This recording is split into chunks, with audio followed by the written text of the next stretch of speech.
Dr. Zhang smiled gently, offering reassurance. Your Majesty need not worry. The princess is quite well. She simply has residual toxins in her system, combined with internal heat affecting her throat. This has temporarily rendered her unable to speak. Celeste exhaled with relief. If that is truly the case, then my mind is at ease. Dr. Zhang nodded. I need only perform one acupuncture session and prescribe several herbal remedies, and the princess will recover swiftly. However, I didn't anticipate being summoned to the palace for medical purposes, so I brought no medical supplies. She hadn't expected that Celeste's invitation would be to treat a patient. Celeste quickly instructed, Nina, fetch a set of silver needles from the Imperial Medical Bureau. Is there anything else Miss Zhang requires? Dr. Zhang's voice was gentle and composed. Some paper and ink would suffice. A nearby attendant quickly brought forth a complete set of writing implements. Dr. Zhang delicately rolled up her sleeves, her expression serene as she took up the brush and wrote with flowing grace across the paper. Shortly after, she placed the sheet covered in elegant small script before Celeste. This is the prescription I've prepared. Take it twice daily for 3 days, and all will be well. Luna blinked her eyes. How beautifully Dr. Zhang writes, and how talented she is. Celeste shared her daughter's admiration entirely. She couldn't help but praise. Miss Zhang truly has exquisite penmanship. Dr. Zhang curved her lips in a modest smile.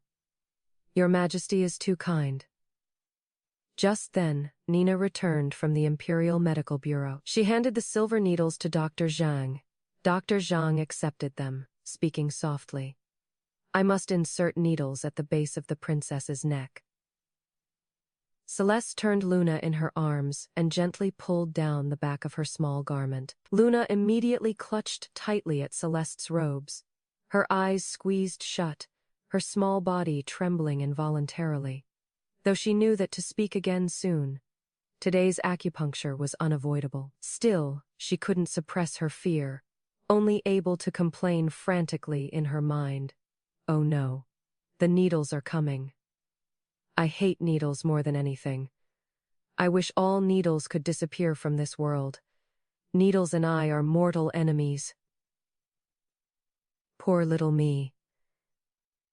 Celeste winced at the childish, crisp voice. Finally unable to bear it, she gently patted Luna.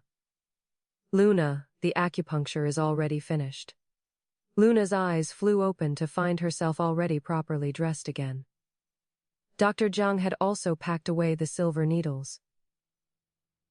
She opened her mouth tentatively. How was it so quick? This clear, childish voice rang through the great hall, startling everyone present. Even Luna herself was stunned. Could she speak again? Oh my, how wonderful. Celeste's face lit up with joy. Luna, you can speak. Luna nodded vigorously. Yes, mother. Dr. Zhang gazed at Luna with gentle warmth. Luna blinked at Dr. Zhang, her mouth curving upward, revealing the hint of dimples in her cheeks. Thank you, Dr. Zhang. You are beautiful, kind-hearted, and possess exceptional medical skills. Celeste was equally delighted. We truly owe Miss Zhang our deepest gratitude. Dr. Zhang quickly waved her hands, a faint blush coloring her usually cool features, appearing somewhat embarrassed. Being able to help the princess is already my greatest blessing. Your Majesty need not be so courteous. Celeste shook her head, smiling warmly at her. You don't understand how long I've worried about the princess's throat condition. You've been an enormous help to me. With that, Celeste removed the jeweled bracelet from her wrist and placed it in Dr. Zhang's hands. She looked at her with gentle eyes. Consider this my token of gratitude. Dr. Zhang immediately tried to refuse. No, Your Majesty, this is far too precious. Luna laughed lightly. Dr. Zhang, please accept it, or Mother will become upset. Upon hearing this, Celeste immediately put on an expression of mock displeasure.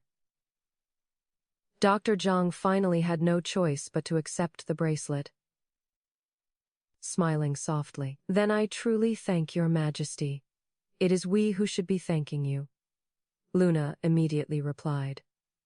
Luna walked over to Dr. Zhang's side, her eyes sparkling as she looked up at her. Dr. Zhang, would you stay and dine with us this afternoon? Dr. Zhang initially intended to decline, but seeing Luna's crystal, clear, sparkling eyes, the words of refusal simply wouldn't come. Finally, she nodded. Then I shall impose upon your hospitality. Perhaps because she had been silenced for so long, Luna chattered continuously throughout the meal. Both Celeste and Dr. Zhang watched her with gentle, indulgent expressions. Dr. Zhang, with such exceptional medical skills, have you ever considered opening a clinic to heal the sick? Luna asked, blinking innocently. At this, both Dr. Zhang and Celeste couldn't help but laugh. Luna, you are quite the jester. Since when do women open clinics and practice medicine? But as she laughed, Dr. Zhang's smile gradually took on a bitter, helpless quality. How could she not want to? But she simply couldn't. After the meal, Celeste bestowed a few more gifts, and Dr. Zhang took her. Watching Dr. Zhang's retreating figure, Luna couldn't help but sigh. What a pity. Celeste looked puzzled. What is a pity? It is such a shame that Dr. Zhang possesses such extraordinary medical skills, yet must remain confined to her chambers. Luna continued. Mother, does the Great Moon Dynasty forbid women from conducting business? Celeste shook her head. The Great Moon Dynasty has no explicit prohibition against women in commerce, but most women wouldn't choose to show their faces in public. Moreover, in the hierarchy of scholars, farmers, artisans, and merchants, commerce ranks lowest and is considered base. The Zhang family are scholarly gentlemen of good standing. They would never permit their daughter to practice medicine publicly. It would be improper and utterly disgraceful. Luna pressed her lips together, saying nothing more, though inwardly she fumed. What is disgraceful about helping others? What is shameful about healing the sick? It is all these ridiculous social conventions. These rules that, in the end, only imprison women. How infuriating. And I can't even voice these thoughts. They wouldn't be understood anyway. I can only complain to myself. Celeste thought to herself that, actually, she could hear everything. Luna's eyes rolled thoughtfully as she leaned close to Celeste's ear, whispering conspiratorially. Celeste's eyebrows lifted slightly. Would that really work? Luna blinked innocently, adopting a wheedling tone. Let's try it.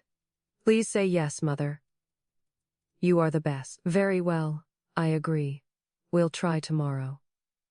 Celeste looked at the prescription Dr. Zhang had left on the table.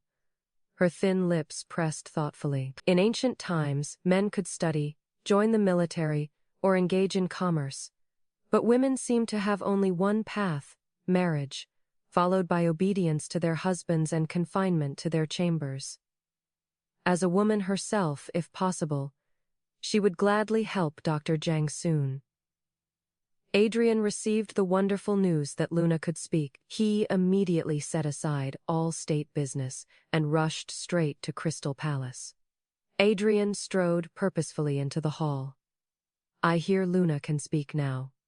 Come, let me hear you call father. Though you really are my father. That request is rather insufferable. Adrian chose to ignore the treasonous thought he'd just heard, continuing to beam at Luna. Despite her internal grumbling, Luna called out in her clear voice. "Father!" "Yes," Adrian was thoroughly satisfied, immediately gathering Luna into his arms and gently pinching her small cheeks. That "father" sounded absolutely delightful. It seems Dr. Zhang's medical skills are indeed impressive, Adrian praised. To actually cure his precious Luna's throat condition. What a tremendous achievement. Eunuch Chen, convey our decree. Reward Miss Zhang, daughter of Minister Zhang, with 1,000 taels of gold as recognition of her service. Eunuch Chen immediately bowed, turning to issue the imperial edict. But Celeste called out at that moment. "Wait." Adrian turned. "What is it?" Celeste bowed slightly. "Your concubine requests that your majesty add another decree. Summon both Dr. Zhang and her mother to the palace tomorrow." Summon her mother for what? Is Luna's condition not fully healed? Adrian asked, puzzled. Celeste smiled. Simply to have a conversation. Luna nestled in Adrian's embrace, secretly amused.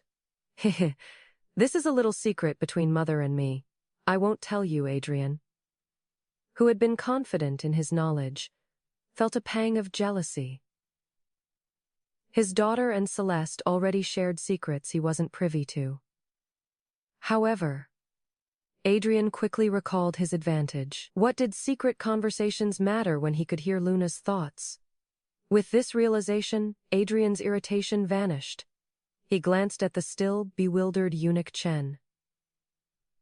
"Didn't you hear what Celeste just said? Go handle it immediately." Eunuch Chen nodded promptly. "This servant will see to it at once."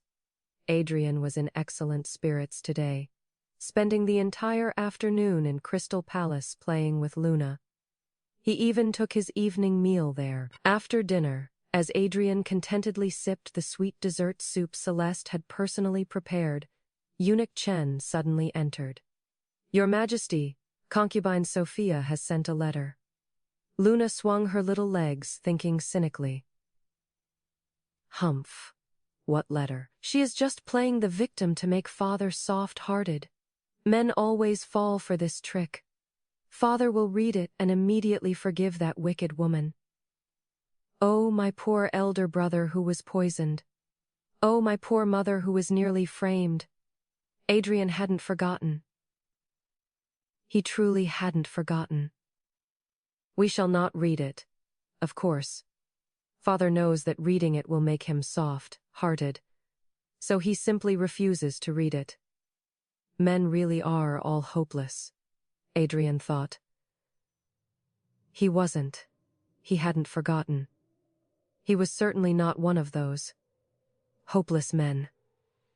To demonstrate his resolve, Adrian tells Sophia to reflect properly during her confinement and cease these foolish antics. Oh, my father is actually quite sensible. Adrian's mouth had just begun to curve upward when he heard. But this is probably only because Sophia isn't particularly beautiful. If it were a prettier concubine, father definitely wouldn't act this way. Sigh. Men really are all hopeless. Adrian sighed heavily.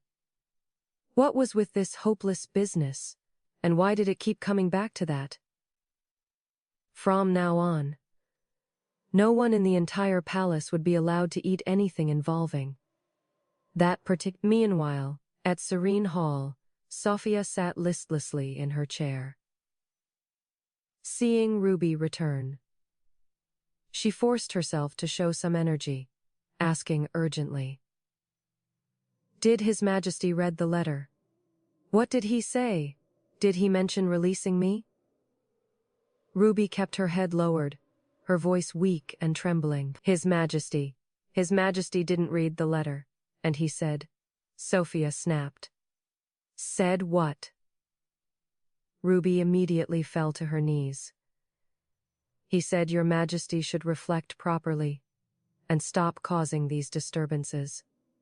Sophia's mouth twisted into a bitter smile. So His Majesty shows no consideration for old affections. She had merely tried to frame Celeste once, and he was already so heartless. She was going mad confined in Serene Hall. Ruby looked at her mistress's pale face with great sympathy. She quickly said, "Your Majesty, Stella just sent word that Master Yoon's carriage will arrive in the capital tomorrow night." Sophia's attention was indeed diverted. Her eyes narrowed slightly. "Tell father about this. Have him prepare.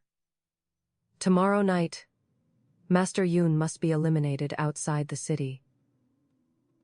"Yes, Your Majesty, rest assured. With the first prince severely poisoned and no Master Yun to treat him, he certainly won't survive much longer." At this, Sophia's lips curved in a satisfied archance. The first prince died. Her son would be the eldest. She would make the house of her birth the most powerful family in the Great Moon Dynasty. The next day, an elegant carriage stopped before the palace gates. Dr. Zhang helped her mother down from the carriage. Mrs. Zhang gazed at the imposing palace before them, her voice filled with concern. "My dear, do you know why concubine Celeste has summoned us?" Dr. Zhang shook her head. "I have no idea." She was equally puzzled. Yesterday she had visited the palace, and today Celeste had summoned them again. Could it be that the princess had fallen ill once more? But why would they need her mother? Both women entered Crystal Palace filled with questions. Upon entering the hall, they found Celeste already waiting, with an adorable little girl seated beside her. "Your subjects pay respects to concubine Celeste and the fifth princess." "Your daughter pays respects to concubine Celeste and the fifth princess." Both performed the proper courtesies. "Rise, please. No need for such formality." "Come sit," Celeste said with a gentle smile. "Mrs. Zhang, we truly owe Miss Zhang our deepest gratitude for Luna's swift recovery. I am infinitely grateful." Mrs. Zhang was overwhelmed by the honor. "Your Majesty is too kind." Luna blinked her bright eyes as she joined the conversation. "Dr. Zhang really is amazing. Even better than the physicians at the Imperial Medical Bureau?" Her innocent words brought smiles to both Mrs. Zhang and Celeste. "Princess, you flatter her. My daughter only knows a little about medicine. How could she compare to the imperial physicians?" Luna shook her head, walking over to Mrs. Zhang. "How can we not compare before? When I couldn't speak, Dr. Shu from the Imperial Medical Bureau couldn't find the cause. It was only with Dr. Zhang's help that I could speak again. Isn't that impressive? And Dr. Zhang diagnosed my condition with just a brief pulse reading, then cured me with a single acupuncture session. Calling her a divine healer wouldn't be an exaggeration." Mrs. Zhang was stunned. She had always known that her daughter studied medicine under the old lady, but she'd thought it was merely a pastime, never taking it seriously. She never imagined her daughter's medical skills had reached such heights. Luna's expression grew serious as she continued. "Mrs. Zhang, with Dr. Zhang's exceptional skills, wouldn't opening a medical clinic save many more lives?" Mrs. Zhang looked as though she'd heard something inconceivable, her brow furrowing with obvious distaste. "Princess! What a jest. How could a woman open a medical clinic? How utterly disgraceful that would be." Upon hearing this, Dr. Zhang lowered her long lashes. She had expected this. Her mother would never agree. Luna wasn't discouraged. She took small, slightly unsteady steps, shaking her head as she continued. "I think Mrs. helping others and healing the sick? How is that not a meritorious deed?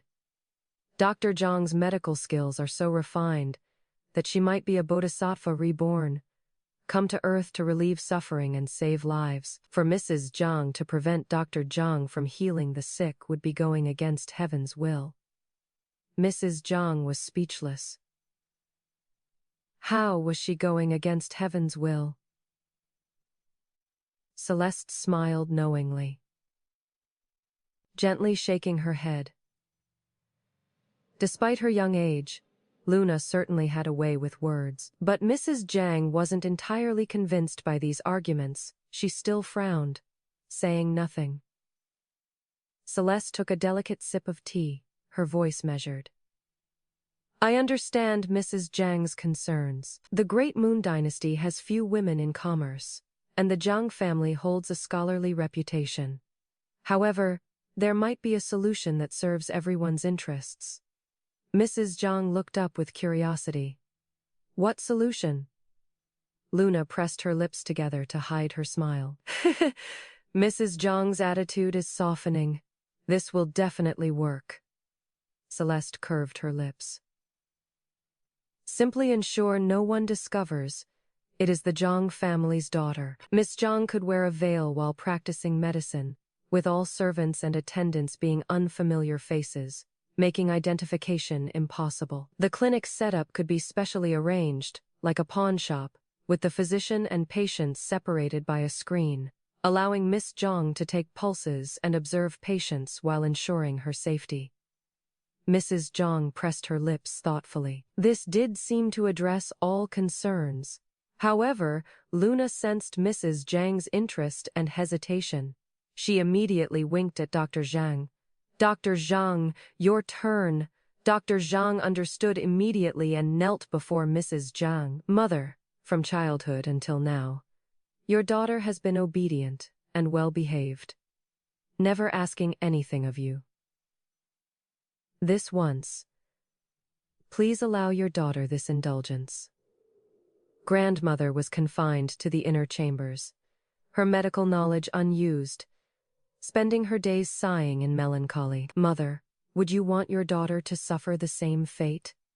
A physician's greatest wish is to heal and save lives.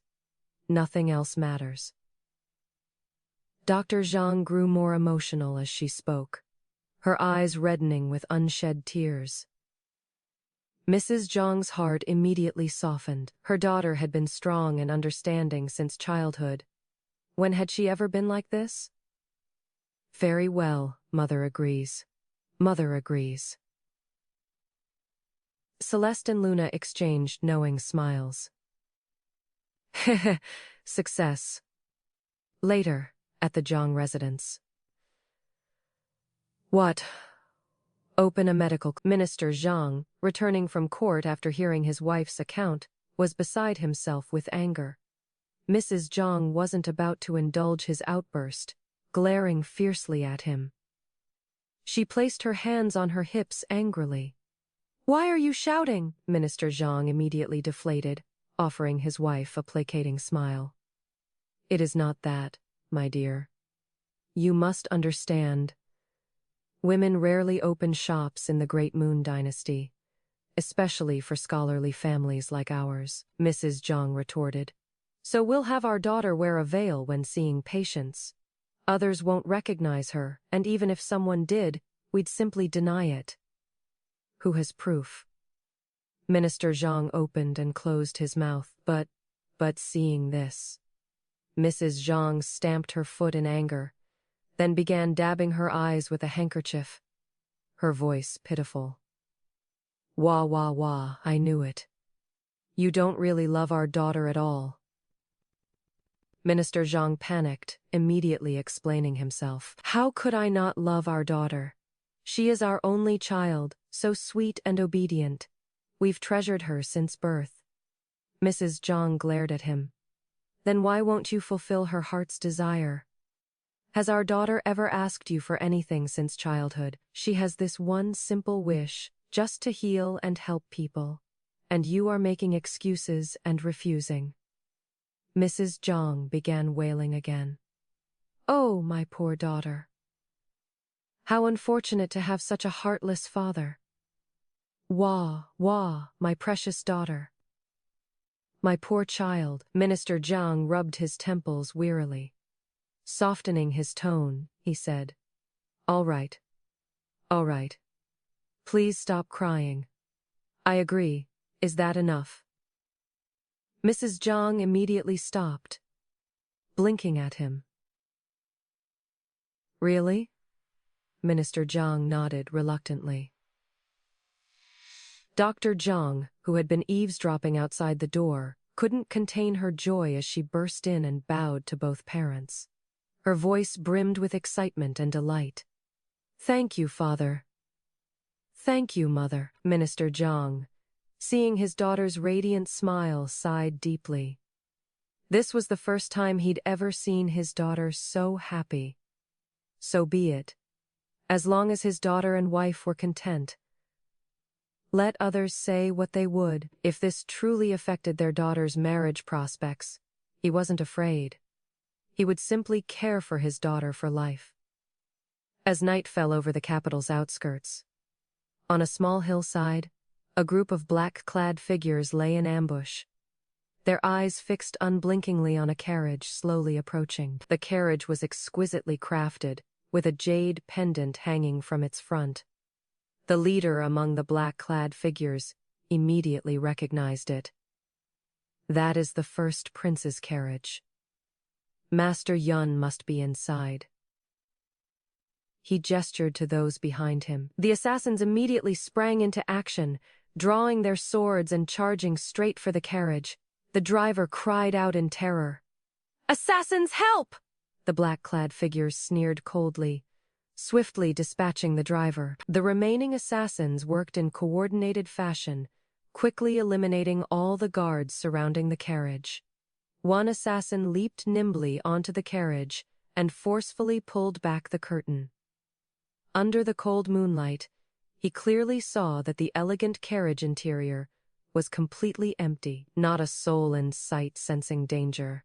He whipped around to find that the hillside where they had been lying in ambush was now crowded with troops.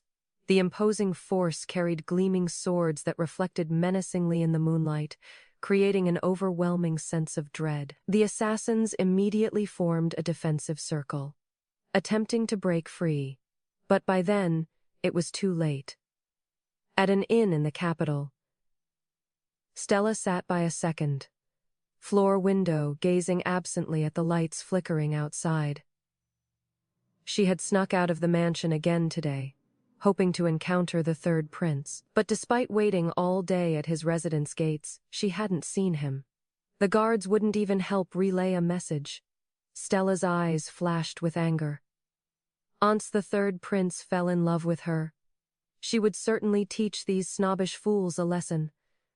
But how could she capture the third prince's attention and devotion? Stella took a frustrated gulp of wine. Just then, conversation from a nearby table reached her ears. "Did you hear? Just now, outside the city gates, there was an ambush. Bandits tried to attack the first prince's carriage." My goodness, right at the city gates. Those bandits had incredible audacity. Indeed, but fortunately, the city defense forces arrived in time. The bandits failed and were all captured. After hearing this, Stella's hand trembling as she gripped her wine cup. The plan to eliminate Master Yun had failed. These city defense forces must have been waiting outside the city all along. Stella's mind raced. No wonder that sickly Felix had been leaving early and returning late recently, barely showing his face. He'd been suspicious all along. Thank goodness she was out today. She couldn't return to the first prince's residence now. She needed to find another way to survive. "My lord, what do we do now? All the men we sent were captured. Not one returned." The Duke's wife sat in her chair, her face full of worry. Duke Kane didn't respond immediately, lowering his eyes as his mind raced. After a long while, he spoke slowly. "The worst outcome would be if those men implicated me, claiming I attempted to harm Master Yun. But that is manageable. I could simply say it was due to a personal vendetta against Master Yun. The poisoning of the first prince is known to very few. That won't be discovered." Upon hearing this, the Duke's wife breathed a sigh of relief. "Then we'll be fine." But at that moment, a servant rushed into the hall in panic, sweat beading on his forehead, his voice urgent. "My lord, trouble." The first prince has come to confiscate our property. Duke Kane shot up from his chair in alarm. What? Outside the Duke's residence, Felix's handsome face remained impassive. Behind him stood numerous armored soldiers, an imposing sight. Duke Kane practically ran to the entrance. First Prince, what is the meaning of this? Felix's voice was cold. Duke Kane plotted against this prince and sent assassins after Master Yun. The evidence is conclusive. By His Majesty's command, confiscation. He produced a yellow scroll from his sleeve. Duke Kane's breathing hitched. He struggled to maintain composure, trying to defend himself. But Felix gave him no opportunity. With a gesture, 2 soldiers immediately restrained the Duke firmly. Felix strode forward with his troops, heading straight for the main courtyard. Soon, he found a hidden chamber in the Duke's study. Opening the door, Felix discovered 7 or 8 dragon robes inside. Felix laughed coldly. Exactly as father had said. The captured assassins had indeed named Duke Kane. But they knew nothing of the Duke, and Sophia's poisoning plot against him. No matter, this was merely a pretext to search the Duke's residence. The real objective was finding these dragon robes. Only this could ensure Duke Kane's execution. In the prison. Duke Kane, do you confess your crimes? Felix sat in a chair. Duke Kane's hair hung loose, bound in chains, bearing no resemblance to his former imposing presence. His throat produced an ugly low laugh. Winners and losers, I have nothing to say. But I want to know, where exactly did I reveal myself? Duke Kane looked up, his voice sharp. Whether poisoning you or secretly making dragon robes, I planned everything with utmost secrecy. Even my wife knew nothing of the robes. How did you discover them? Felix sat calmly, his slender fingers tapping the armrest rhythmically. The poisoning and the robes, he'd learned of both by overhearing Luna's thoughts. But who would believe such a thing? Seeing his silence, Duke Kane grew more agitated, struggling against his chains with loud clanking. He couldn't fathom how his lifetime of planning had been discovered. Felix snorted coldly. He would never tell Duke Kane that he'd learned of these things through his little sister's thoughts. Duke Kane stared at him, and seeing his continued silence, sighed low. Fine. If you won't say, so be it. In any case, you'll accompany me on the road to the underworld. Duke Kane revealed a satisfied smile. I know why you personally came to interrogate me. You want to know where the antidote is, don't you? Felix looked up. The sparse firelight in the prison casting shadows in his eye sockets. Seeing his reaction, Duke Kane laughed even more maniacally. I wanted to ensure your death, so I chose a poison with no antidote from the very beginning. I feared that if captured, someone might break under torture and reveal an antidote. So from the start, I used an incurable slow-acting poison. You've been drinking this poison for a full year. I may die, but taking you with me isn't a loss. Duke Kane laughed with malicious glee. Felix's jaw tightened. He rose from his chair and left the dark, damp prison cell. He knew Duke Kane spoke the truth. The Duke had been planning rebellion. He never intended to leave himself an escape route. But before leaving, he still instructed the jailer. Keep him breathing. Everything else is at your discretion. The implication was clear. As long as you don't kill him outright, beat him as severely as you like. Felix returned to the first prince's residence. As soon as he dismounted, Tang approached him anxiously. Your Highness, terrible news. Stella has escaped. Stella has escaped, Tang explained hurriedly. Recently Stella kept sneaking out of the residence. Your Highness said she might be passing messages to Sophia, so we shouldn't interfere. She always returned before sunset, But it is already deep into the night, and she still hasn't come back. Felix's lips curved in a mocking arc. She won't be returning. Tang looked puzzled. Ah, Felix's voice was cold. Send men to find her. When they do, eliminate her immediately. No need to report back. With that, he headed straight for the main courtyard. Felix pushed open his study door and shut himself inside alone. Duke Kane's words echoed repeatedly in his mind. He understood his own body well. That sensation of strength ebbing away grew stronger each day. He truly might not live much longer. Master Yun might be able to save him. But Master Yun was merely a ruse to trap Duke Kane. No one knew his actual whereabouts. Perhaps this was his destiny. But having eliminated Duke Kane, this threat to father, left him without regrets. Felix walked to his desk, took up his brush, and began writing his final letter. Forgive me, father and mother, for I cannot fulfill my filial duties. As Felix continued writing, sadness overwhelmed him, and his eyes grew moist.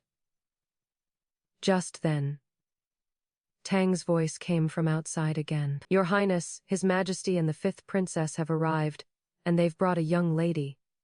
Then he heard a crisp, childish voice. Big brother, be good, open the door. Quickly, I want to come in. Felix, who had been drowning in sorrow, paused. That was definitely his 5th sister. Felix quickly rubbed his eyes to return to normal before walking to the door. As soon as he opened it, he found a pair of dark, grape-like eyes staring unblinkingly at him. Seeing Felix, Luna immediately broke into a brilliant smile. Felix was infected by that smile, feeling considerably better. His eyes are all red. Oh, that is why Big Brother took so long to answer the door. He was hiding in a dark corner of his study, secretly crying. I never knew my big brother. A grown man of 3 feet could be so sensitive. Felix sighed inwardly. Good thing she didn't say, but he had no time to dwell on it as he quickly bowed respectfully. Your son greets father. Adrian waved dismissively. Rise. Then he led Luna into the study. Following them was a woman with a white veil covering her face, revealing only a pair of cool, beautiful eyes. Felix nodded politely to the woman in greeting. Father, what brings you here so late? Is there something you wish to instruct your son? Felix asked with curiosity. Adrian shook his head. You handled the Duke Kane matter excellently. This visit concerns something else. He paused there. Luna seamlessly continued, her voice clear and pleasant. Big brother, we're here to treat your illness. Felix's eyebrows rose in disbelief. Treat his illness? But wasn't the poison in his system incurable? Luna pulled Dr. Zhang to her side. This is Dr. Zhang. She is a divine healer. She cured my throat. Seeing Felix's lack of response, Luna grew anxious. My big brother won't doubt Dr. Zhang just because she is young. Will he? Please no. Felix thought that wasn't the case at all. He'd also heard that his 5th sister's throat condition had been cured by a young woman. He just hadn't expected it to be the lady before him. Big brother, quickly let Dr. Zhang examine you, Luna urged. Adrian also nodded. His special trip tonight was motivated by concern for Felix's health and fear that he might despair. The guards had reported everything Duke Kane had said in the prison. The man was truly vicious, even in death. Felix bowed to Dr. Zhang. Then I trouble Miss Zhang. Your Highness is too kind. Felix rolled up his sleeves slightly, exposing his veined wrist, and placed it on the table. Dr. Zhang placed her fingers on his pulse. The other three held their breath, watching her expression intently. Dr. Zhang's long lashes were lowered, her emotions unreadable. After a long while, she slowly opened her eyes. "How is it, Dr. Zhang? Is my big brother's condition serious?" Luna asked impatiently. Dr. Zhang pressed her lips lightly, speaking slowly. "It is quite serious. The poison in the first prince's system has penetrated his bones." All three hearts clenched simultaneously. Luna shook her little head. "No, no, not my big brother. However, it is not entirely hopeless. It will simply take considerable time, perhaps half a year of treatment for complete recovery." Dr. Zhang's gentle voice continued. She looked up at Felix. "Additionally, Your Highness will need daily medicinal baths for 1 hour each. Is this acceptable?" Felix nodded eagerly. "Yes, absolutely." All three immediately relaxed. "Yes, I knew Dr. Zhang would have a solution. Dr. Zhang is absolutely the best." Felix couldn't help but smile faintly. Tonight had been his most relaxed and pleasant evening in quite some time. The next day, news that Duke Kane had been stripped of his holdings and sentenced to death on 3 major charges shocked the entire court. Soon, this news reached the imperial harem as well. At Serene Hall. "Your Majesty, disaster." Ruby rushed into the hall after receiving the news. Sophia smiled disdainfully. What disaster could there be? "Did last night's ambush fail, perhaps?" she said dismissively. "Failure is failure. Father's men were always reliable. They would never expose them." "What trouble could this possibly cause?" Ruby gasped for breath, her voice trembling. "It is his lordship. His lordship has been arrested." Sophia shot up from her chair. "What?" Ruby recounted everything she'd learned. His lordship was raided yesterday, and dragon robes were discovered in his residence. His lordship faces 3 major charges: embezzling grain supplies, attempting to harm a prince, and plotting treason. He has been sentenced to execution after autumn, with all property confiscated. Sophia felt as though her chest were constricted. She couldn't breathe. She collapsed weakly into her chair, her eyes unfocused. How? How could this be discovered? Father was always so careful. How could this be discovered? Ruby wept uncontrollably. "Your Majesty, what do we do now?" Sophia gave a desolate laugh. "What can we do? Wait to die." Ruby's eyes widened. "Your Majesty, surely His Majesty wouldn't be so heartless." Sophia's voice suddenly rose.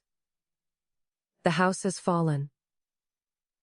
Do you think His Majesty will spare me? He has probably suspected me all along. My death is only a matter of time." Sophia stared at the empty hall. Her beautiful "If I must die, I'll drag someone down with me." The capital had been quite lively recently. Throughout the streets and alleys, everyone discussed the same topic. "Did you hear? A new medical clinic opened in the South District. Not only cheaper than others, but the treatments are incredibly effective. That doctor is truly divine. Absolutely, I've suffered stomach pain every winter that prevented me from eating. But after a few days of her medicine, I can eat again. Her medical skills are truly remarkable. She might really be a bodhisattva reborn." At Crystal Palace, Celeste smiled warmly at Dr. Zhang. "I've heard that the queue at your clinic stretches from the South District nearly to the North District. Your reputation has spread throughout the capital. Everyone knows a female bodhisattva has come to the South District." Dr. Zhang smiled softly. "I must thank Your Majesty and the 5th Princess for making my dream possible." Celeste's voice was gentle. We merely provided small assistance. It is your exceptional medical skills that matter. I've also heard that many women in the capital have begun opening shops and entering commerce. What wonderful development. Luna, who had been eating pastries nearby, nodded in agreement. People simply lacked the courage to be first.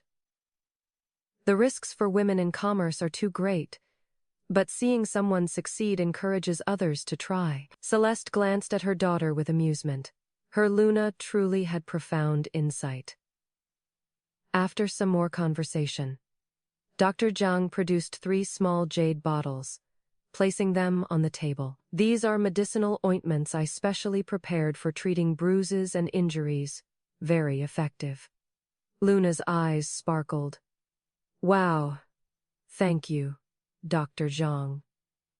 Dr. Zhang smiled, curtsied, and departed. Celeste looked at the 3 bottles on the table and instructed.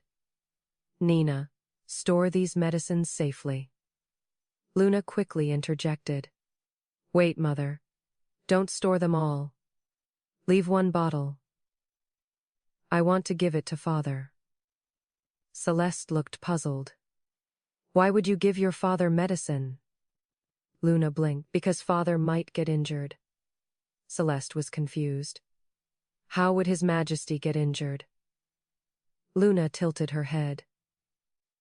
What if Father trips while going out?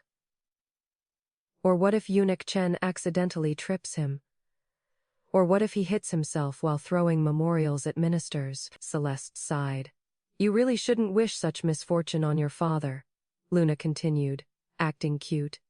Please let me go, Mother. Recently Father has been busy with Duke Kane's remaining associates, and hasn't taken me to the royal study for days. I desperately miss the osmanthus cakes there. I want to go out and play. Please say yes, Mother. Please, Celeste ultimately couldn't resist her daughter's wheedling. She sighed helplessly.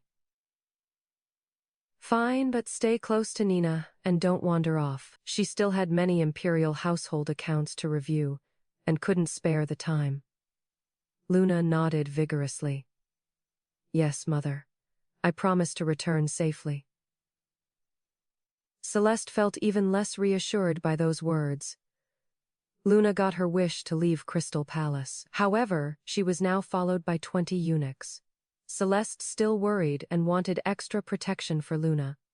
Their procession made quite a sight heading toward the royal study, drawing many stares. Those who knew thought they were delivering medicine to His Majesty. Those who didn't might think they were going to battle. Princess, does this path lead to the royal study? Nina asked in confusion. They had just entered the imperial garden when the princess led them down an unfamiliar path. Luna shook her head. I don't know. Then why are we taking this route? Luna declared matter-of-factly. Because I've never been this way before. Nina sighed. Your curiosity is certainly strong. Luna looked at the unfamiliar scenery around them. Skipping along happily, suddenly, she heard a fierce voice from behind some willow trees ahead. Hold him down. I am going to beat him to death today. The words were fierce, but the voice was quite young, clearly a child's. Luna's ears perked up. What was happening? She immediately ran forward to investigate. As Luna approached, she discovered several children behind a large tree. The leader was quite stout, wearing fine new brocade, holding a stick as thick as an arm. His round face was furious as he glared at a small boy before him. The boy was pinned down by 2 small attendants, unable to move, but his delicate face showed no fear. Nina caught up at that moment. She was about to speak when Luna shushed her. Shh, keep your voice down. Nina quickly nodded, and they both crouched quietly behind the tree. The 20 eunuchs behind them exchanged glances but wisely remained silent. Nina observed for a while and soon remembered. Princess, those 2 should be Prince Rui's sons. This area is near the academy, which only imperial family members may attend. but neither of them are princes. Currently, the only children this young studying at the academy are Prince Rui's two sons. Though Prince Rui has a different surname, His Majesty trusts him greatly, so his sons may study alongside the princes. Luna blinked. Prince Rui's sons. That would make this the male protagonist. Birth in Troubled Times. I Choose Direct Rebellion was a male-oriented novel about the protagonist's journey of rebellion and revenge. The story began from his childhood, describing in detail the protagonist's growth. The protagonist was the legitimate son, but his father Prince Rui favored his concubine over his wife. When he was 7, his mother died of illness. Concubine Liu was elevated to equal wife status, and his daily life became a series of torments from this stepmother. At the academy, he was bullied by the fourth prince and his half-brother. At home, he was framed by servants and regularly punished. This caused the protagonist to begin his dark transformation. The novel had no female lead. The male protagonist cut off all emotional ties and killed his way to the top. The ending saw him ascend the throne after eliminating everyone who had wronged him. Luna couldn't help swallowing nervously. She had read the original novel and knew how vengeful this protagonist could be. His cunning and patient endurance were enough to accomplish his revenge. Luna shook her head. No, this couldn't be allowed. She couldn't let the protagonist turn dark. Though the current plot differed from the original novel, and the Great Moon Dynasty wouldn't face the civil unrest that gave the protagonist his chance for rebellion. He remained too unpredictable. Who knew what he might do if he went mad? Meanwhile, seeing the protagonist's calm, unyielding demeanor only made the other boy angrier, veins bulging in his neck. This little brat barely had enough to eat. Yet he memorized texts faster than anyone.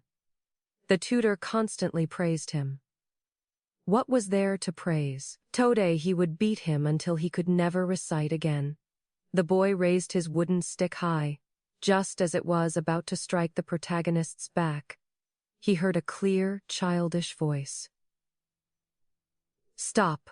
I'll see who dares strike anyone in this princess's presence. The boy turned to see a small child wobbling toward him, sneering disdainfully. Some little brat daring to interfere with his business. He was Prince Rui's son.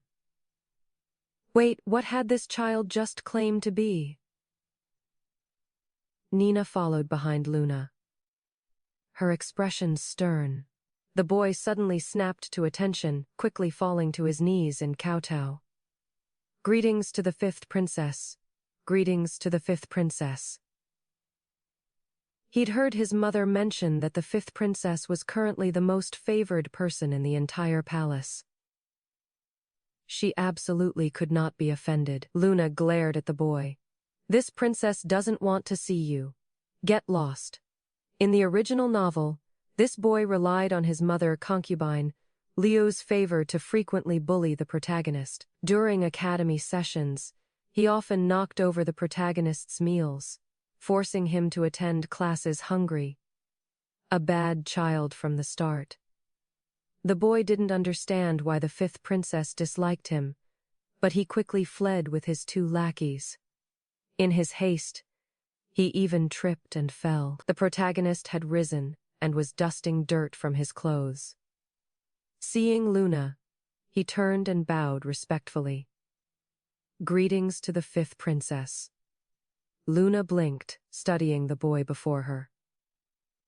The protagonist was extremely handsome, with beautiful phoenix eyes and very dark pupils that held a penetrating coolness. His skin was startlingly pale, and thick lashes cast shadows that concealed his emotions. My goodness, this is the protagonist. So handsome, looking this good as a child. Imagine how devastating he'll be when grown. Luna blinked and initiated conversation. Hello. I am Luna Vale. The protagonist looked at the exquisite little girl before him. She barely reached his chest, with two small buns atop her head. beautiful large eyes sparkling as she looked at him. She wore fine shoe brocade, clearly well loved and protected. Unlike him, the protagonist pressed his lips together, his voice clear. I am called Ziyuan. Luna continued trying to befriend him. Was that person your brother just now? The protagonist looked toward where the other boy had fled. His expression darkening, his eyes filling with murderous intent. He said his name is Feng, and someday I'll kill him. Luna hadn't expected the protagonist to so directly express his hatred before her. Seeing his increasingly twisted, handsome face, Luna acted without thinking, slapping his arm. The protagonist immediately snapped back to awareness, his dark transformation forcibly interrupted. He turned to Luna beside him. What was that for? Luna blinked. Do you really hate Feng that much? The protagonist was confused. Why was she asking this? Before he could answer, Luna turned to address the 20 eunuchs behind them. Though still speaking in her childish voice, her tone was quite serious. Remember that chubby boy's appearance? The eunuchs nodded. Luna continued. After school today, intercept him. Put a sack over his head, throw him in nearby bushes, and give him a thorough beating. The eunuchs dared not object, immediately bowing respectfully. Your servants obey. Luna nodded with satisfaction, then turned back to the protagonist with raised eyebrows. Don't worry, I've got your back from now on. The protagonist, witnessing everything, was stunned. An even more ruthless person had appeared. But indeed, he no longer felt quite so angry. Luna watched the malice gradually fade from the protagonist's eyes and breathed a sigh of relief. Whew, it seems the protagonist's dark transformation has been somewhat delayed. But this isn't enough. What truly changes his life happens this year when his mother Lady Song dies of illness. Only by keeping Lady Song alive can his dark transformation be truly prevented. Luna decided to find a quiet place to tell the protagonist. Nina, wait here for me. Before Nina could react, Luna had grasped the protagonist's sleeve and headed toward the nearby lake. The protagonist was puzzled but quietly followed Luna.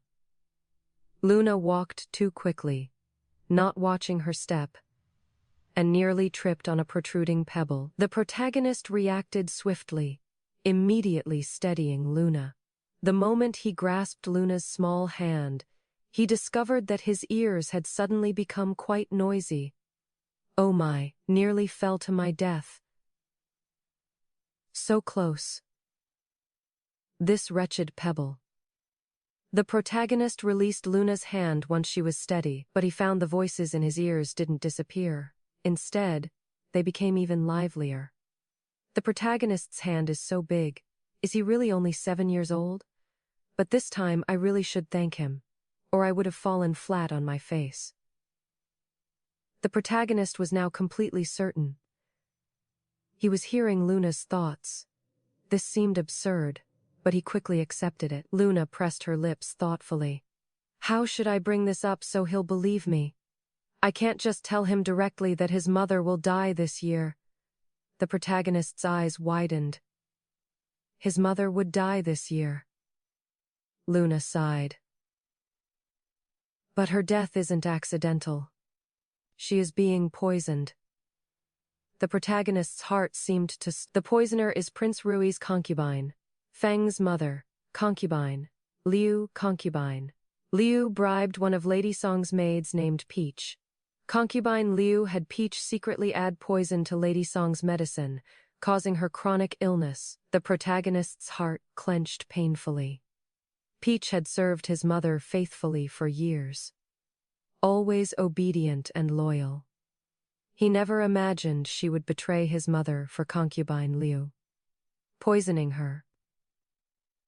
The protagonist felt a chill of retroactive fear. If concubine Liu succeeded, he would lose his mother.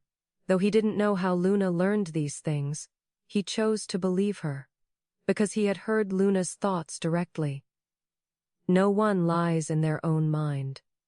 The protagonist gradually recovered from his shock, forcing himself to remain calm. He couldn't reveal that he could hear Luna's thoughts.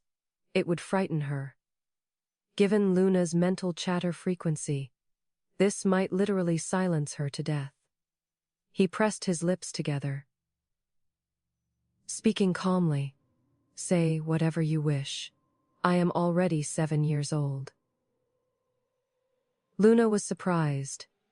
"You are so direct." "Then I won't hold back." Luna cleared her throat, speaking tactfully. "A friend told me that concubine Liu in your residence bribed your mother's maid Peach to secretly poison your mother's medicine." The protagonist thought. "This friend you mention is yourself, isn't it?"